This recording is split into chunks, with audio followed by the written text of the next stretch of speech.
Good evening दोस्तों। आज आप लोगों के बीच एक विषय पे चर्चा करने आया और चर्चा है कि हीरो माँ के पेट से नहीं पैदा होते। हीरो माँ के पेट से नहीं पैदा होते। ये चर्चा भी इसलिए कुछ करनी पड़ रही है क्यों अभी थोड़ी देर पहले ऐसे ही विश्व रूप से बात हो रही थी। तो विश्व रूप से बात होते होते ये आया कि अभी किस ढंग से भाई ऐसा करना है, क्या आंदोलन का स्वरूप रहना चाहिए। तो इस पे चर्चा करते करते अभी हम लोगों की शायद 3-4 दिन बाद एक मीटिंग हो, कुछ लोग होंगे जिसमें इस विषय पे चर्चा करेंगे। तो फिर ऐसे ही यहाँ जितने बच्चे बैठे हुए थे बात ऐसी थोड़ी सी चलने लगी कि आदमी क्या करना चाहता है, क्या हो जाता है। मैं सन्यासी होने निकला है, क्या क्यों इंडियन पे, और वो डॉक्टर अपना देशभक्त हो गया और अपने तरीके से ये चीजें। तो जिंदगी क्या से क्या करवाती है और कैसे करवाती है, तो इस पे ही जब चर्चा आई तो मैंने कहा आज चलो एक अपनी जिंदगी का किस्सा सुनाता हूं। किस्सा ये है कि मैं सन्यासी कैसे बना। सन्यासी का मतलब ये माला वाला सन्यासी नहीं, गुरु वाला सन्यासी। गुरु कैसे बन गया, ये भी एक बड़ी कहानी है। गुरु बनने की कहानी का शुरुआत हमारी होती है कि सन्यासी तो हम थे, और सच कहें तो सन्यासी थे एक गुरु आश्रम इन सब व्यवस्थाओं के विरोधी वाले सन्यासी थे। मुझे ये सब चीजें नहीं समझ में आती थी। तो गुरु बनना तो दूर की बात, मुझे ये सब बात अच्छी ही नहीं लगती थी। तो पहले जब भी हमारे पास कोई आ रहा था मैं ज्यादा उसको, भाई तुम यार ये कैसेट पकड़ो ओशो की सुनो, ये किताब पकड़ो भैया अपने पढ़ो ओशो को सुनो, या फिर हमारे स्वामी जी थे उनके पास ले जाके इनसे सीख लो। मैं कुछ नहीं कहता था, जबकि लोग पहले भी प्रयास करते थे। मैंने ध्यान करने के लिए मेरे पास आते थे, मैंने करवाया भी, लेकिन वो मेरे ढंग होते थे, क्योंकि एक प्रॉपर वे में वो तरीका मेरा नहीं होता। मेरा अपना ढंग जो आज है, आज मैं बिल्कुल शुद्धतम वैसे ही हूं। तो घटना है सन 2009 की, बल्कि 2008 लास्ट की घटना है। मैं दिल्ली में रहता था उस समय। तो हमारे शाहजहांपुर में एक शिविर होने जा रहा था, जो कि वो ओशोधारा का शिविर होता था, वो जिसमें 14 दिन में परमात्मा मिलता है। तो वो वाला शिविर होने जा रहा था और मैं दिल्ली में था। तो शाहजहांपुर के जो बच्चे थे, जितने भी लड़के थे 15-20, जो मेरे माध्यम से जुड़ के संन्यास की तरफ गति किए थे, उन्होंने मुझसे फोन पे बात की कि स्वामी जी आप नहीं आओगे। तो मैंने कहा मुझे कोई जरूरत नहीं ध्यान की, मैं आ भी जाऊंगा तब भी ध्यान नहीं करूंगा, तो मेरे को क्या जरूरत, तुम क्यों आऊंगा, तुम लोग शामिल हो।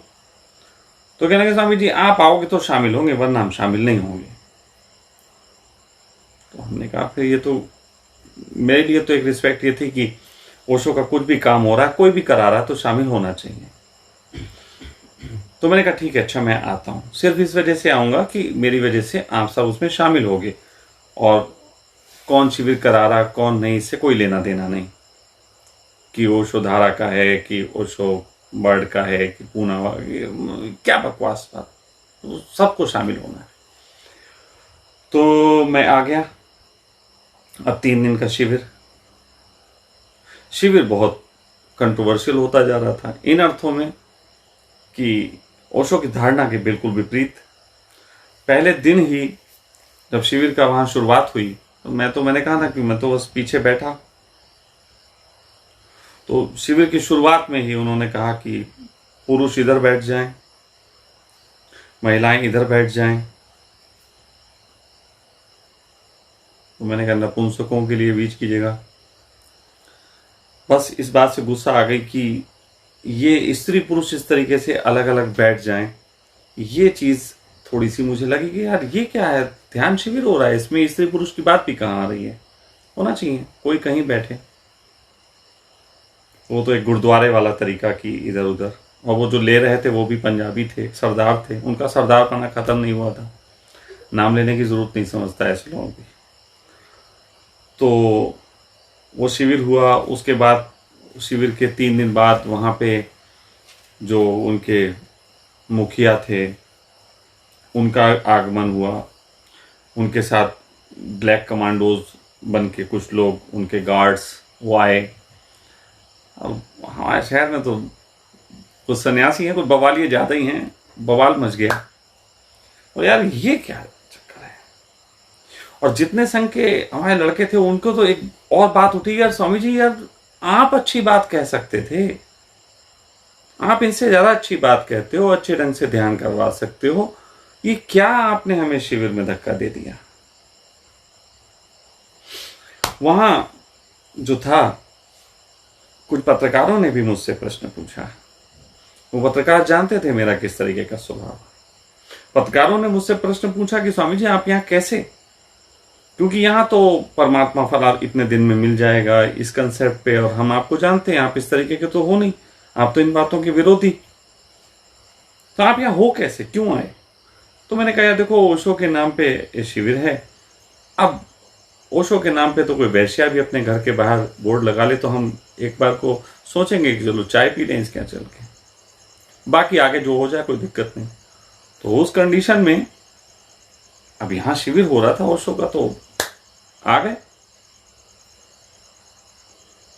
लेकिन तीसरे दिन तक होते होते स्थितियां ये हो गई कि अंदर बहुत ज्यादा कोई तूफान उमड़ने लगा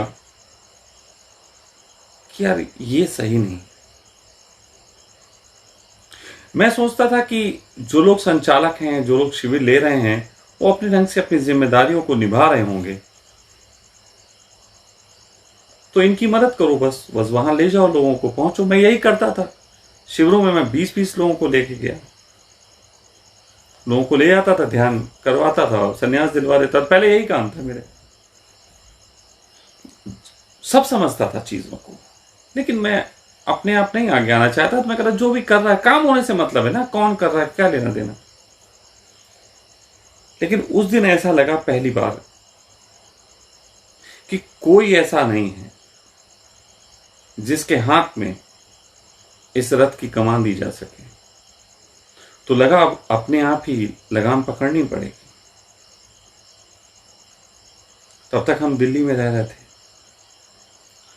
मैंने उसी वक्त फैसला किया कि अब एक शिविर मैं लूंगा।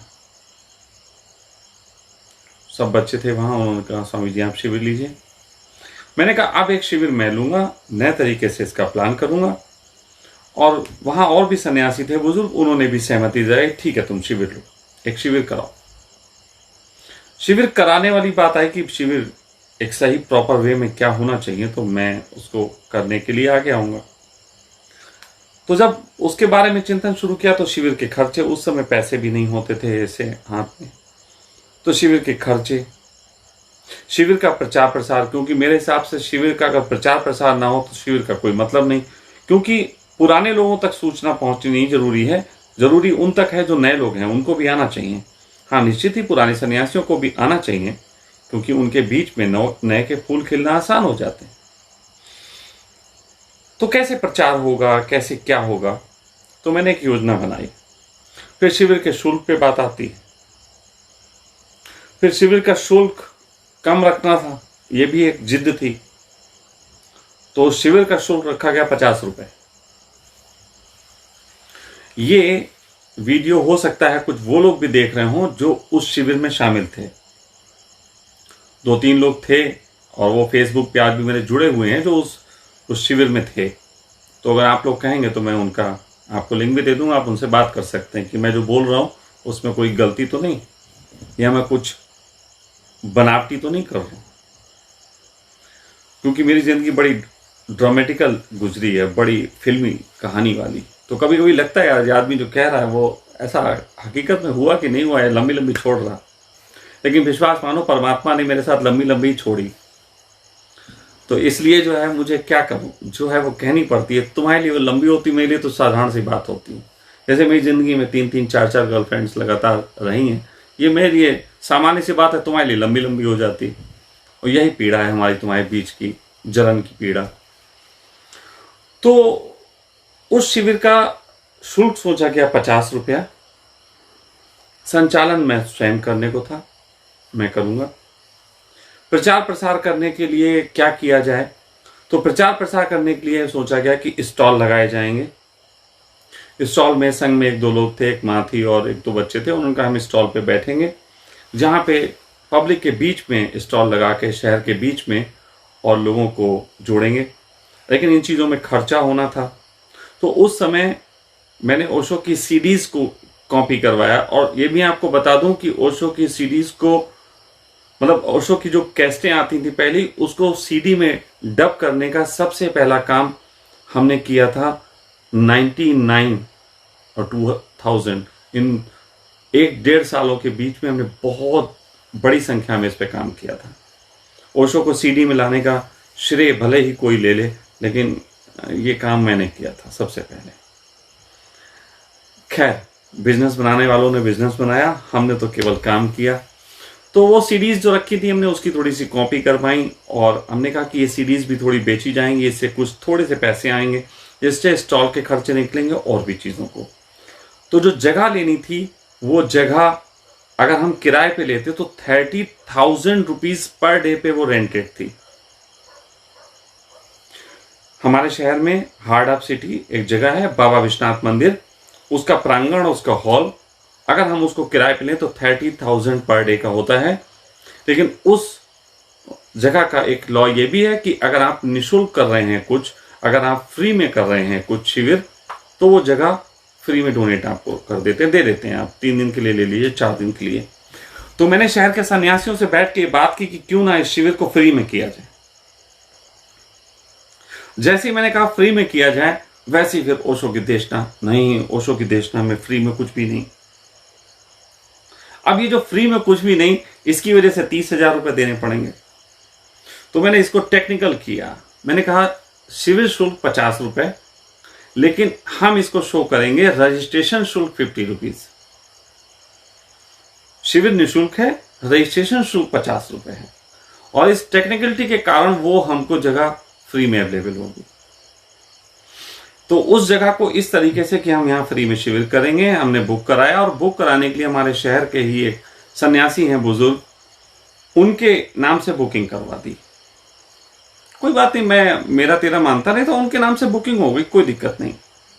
बुकिंग हो गई, उस जगह का प्रचार प्रसार शुरू हो गया और उस शहर में नए 120 रजिस्ट्रेशन हुए। 120 रजिस्ट्रेशन हुए।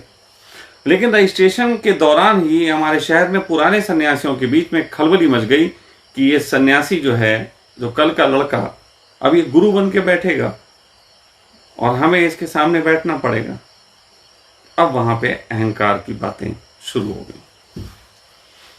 अब शिविर के लिए अखबारों में निकल चुका था, पत्रिका तक में निकल चुका था, मेरा नाम भी आ चुका था संचालक के रूप में, और सब बातें थी, और मुझे संचालक बनाने पे वो राजी नहीं थे।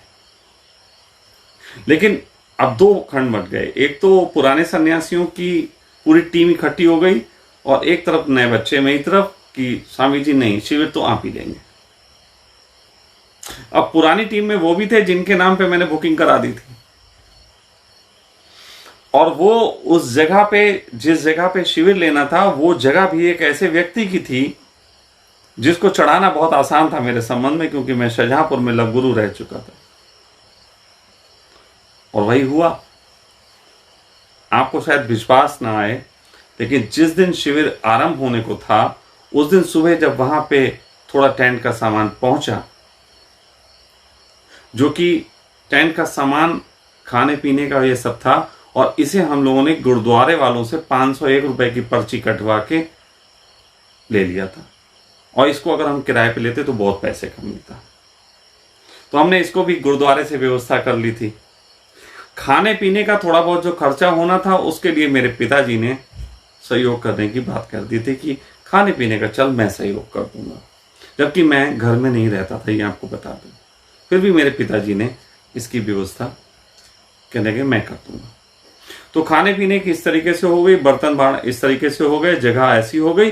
म्यूजिक सिस्टम शाहजहांपुर का एक लड़का था जो कभी को, जिसको मैंने क्रिकेट वगैरह भी सिखाया था, थोड़ा सा उससे जुड़ा हुआ था, उसने, उसका डीजे चलता था, तो उसने बहुत बढ़िया वाला म्यूजिक सिस्टम हमारे लिए 3 दिन के लिए निःशुल्क उपलब्ध करा दिया। 120 लोगों का रजिस्ट्रेशन हुआ था। तो जब वहां पे पहले दिन सामान पहुंचा तो उन्होंने कह दिया कि यहां तो परमिशन है नहीं, यहां तो आपको हम टेंट लगाने नहीं देंगे। और जिनके पास परमिशन थी वो ऑलरेडी मेरे विरोध में थे।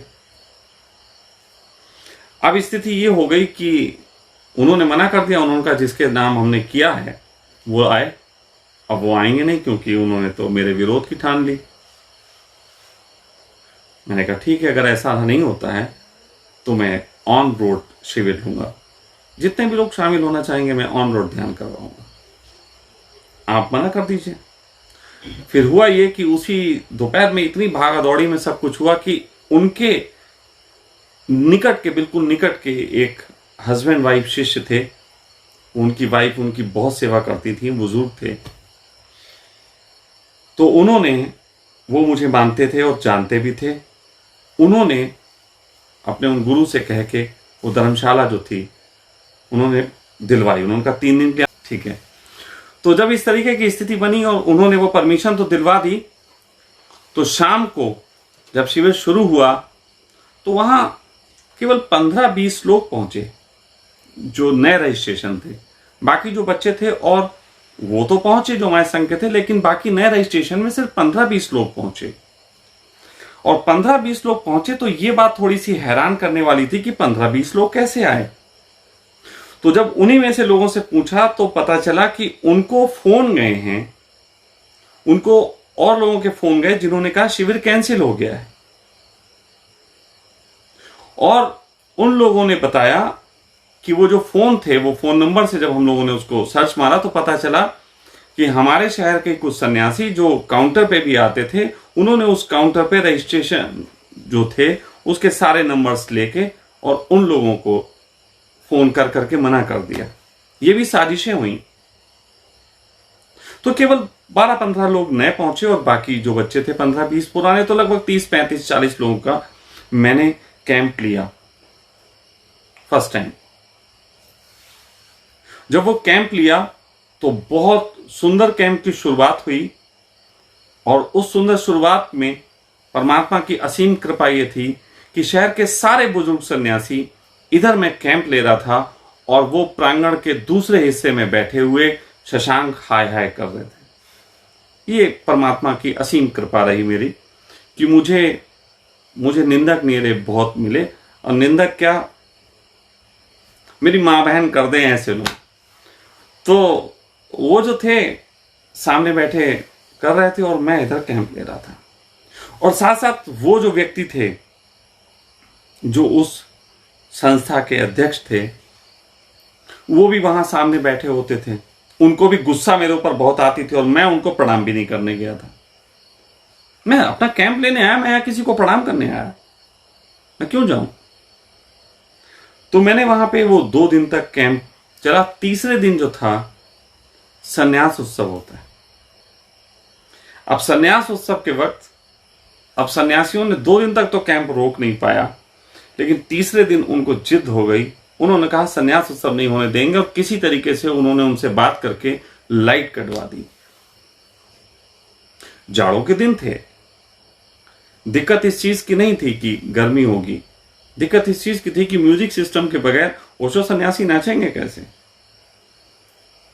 तो फिर ऐसी स्थिति में दोपहर में सब ये हल्ला मचा। सारे जो बच्चे थे वो सब बैठे, कोई रो रहा, कोई कुछ कि स्वामी जी आपके साथ कितना गलत हो रहा है। और मैं अच्छे तरीके से सबको ध्यान करा रहा। पूरे शहर में अखबारों में निकल रहा है एक तरफ, दूसरी तरफ मेरा विरोध भी निकल रहा, सब तरीके की चीजें हो रही। मैंने कहा एक काम करते हैं, संन्यास शिविर तो हम वैसे भी नहीं लेंगे, क्योंकि ऐसे किसी को भी माला बांट देना ये मेरे स्वभाव को जचता नहीं। मैं तो पात्र देख के बांटता हूं।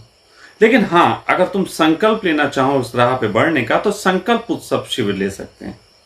तो मैंने संन्यास की जगह उसका नाम दिया संकल्प उत्सव, कि मैं संकल्प उत्सव लूंगा।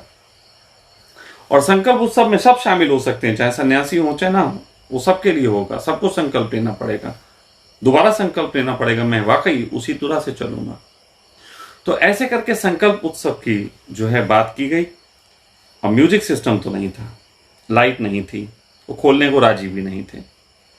तो हमारे साथ दो बच्चे थे, एक संगपाल गौतम जो हमारी आईडी में भी जुड़ा है, आप उसको सर्च मार सकते हैं, संगपाल गौतम।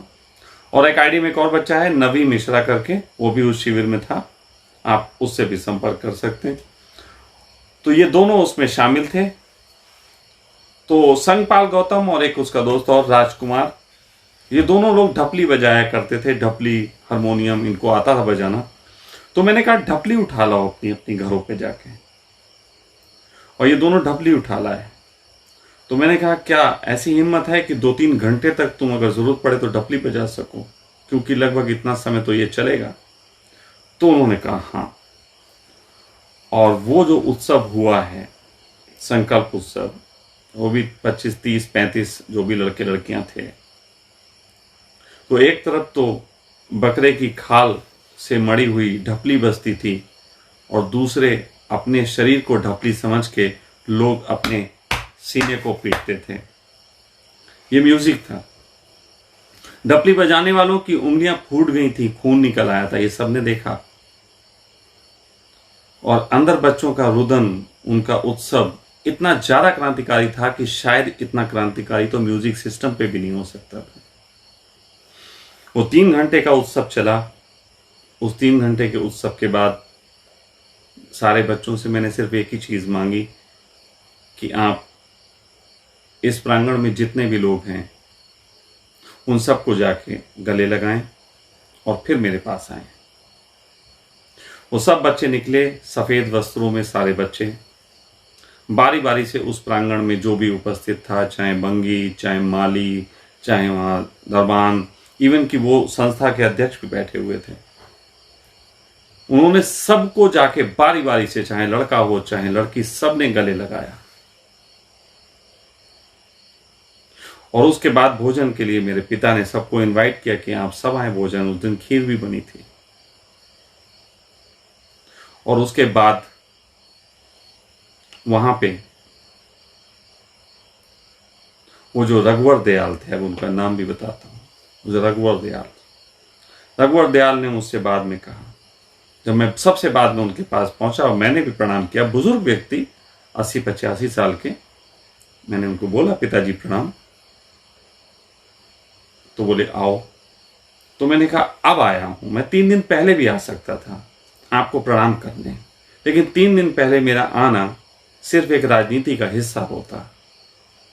लेकिन मैं 3 दिन बाद आया हूं कि 3 दिन में मैंने यहां क्या किया।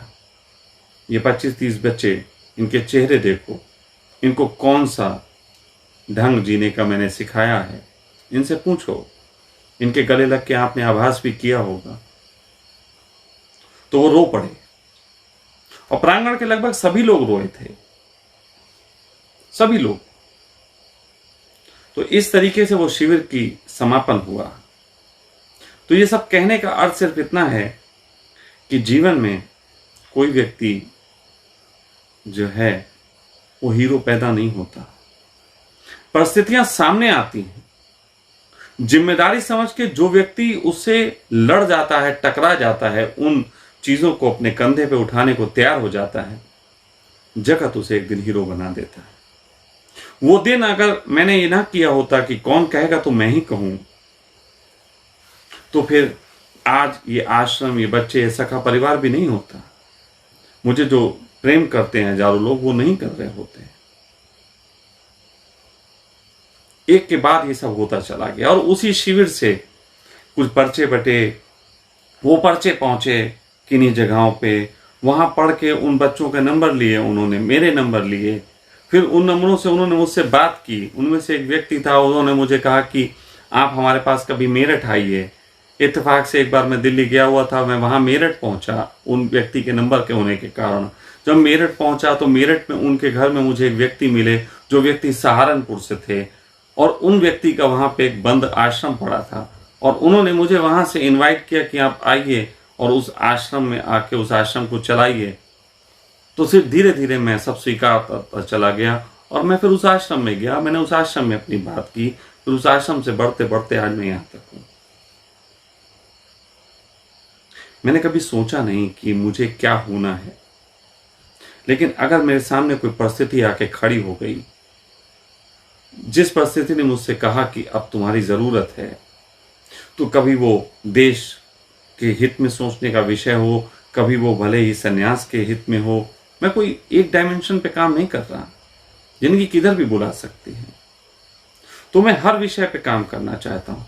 क्योंकि जब जब मेरे घर के बाहर कोई समस्या आके खड़ी होती है, तो मुझे एक शेर याद आता है। गौरी शंकर मिश्रा हमारे शहर के पत्रकार थे, बुजुर्ग। वो एक शेर कहा करते थे कि अंधेरा मांगने आया था रोशनी की भीख, हम अपना घर न जलाते तो और क्या करते। ऐसा ही मेरा जीवन है कि अगर सामने कोई परिस्थिति आके खड़ी हो गई, तो मैंने टकराने में कभी देर नहीं की। भविष्य मुझे किस रूप में याद रखेगा, एक क्रांतिकारी के रूप में, एक अय्याश के रूप में, एक गुरु के रूप में, एक मित्र के रूप में, एक सखा के रूप में, न जाने कितने रूप है मेरे। भविष्य मुझे किस रूप में याद रखता है, मुझे इसकी चिंता नहीं है। मुझे चिंता है सिर्फ उस लम्हे की, जिस लम्हे में मेरी आंख में आंख डाल के कोई कुछ सवाल उठाता है। मुझे चिंता है कि अगर उस वक्त मैं उस बात का सवाल नहीं दे पाया, जवाब नहीं दे पाया, या उस दिशा में एक कदम नहीं बढ़ पाया, तो क्या मैं अगले दिन सुबह आईने में खुद से नजर मिला पाऊंगा। बस यही एक संदेश था जो आज आप लोगों को देना था। कई लोगों को इसमें कुछ सीखने को मिलेगा, कई लोगों को इसमें हंसने के मौके। सब अपने अपने तरीके से काम कर सकते हैं, क्योंकि मैं लगभग सभी के लिए बोलता हूँ। प्रणाम।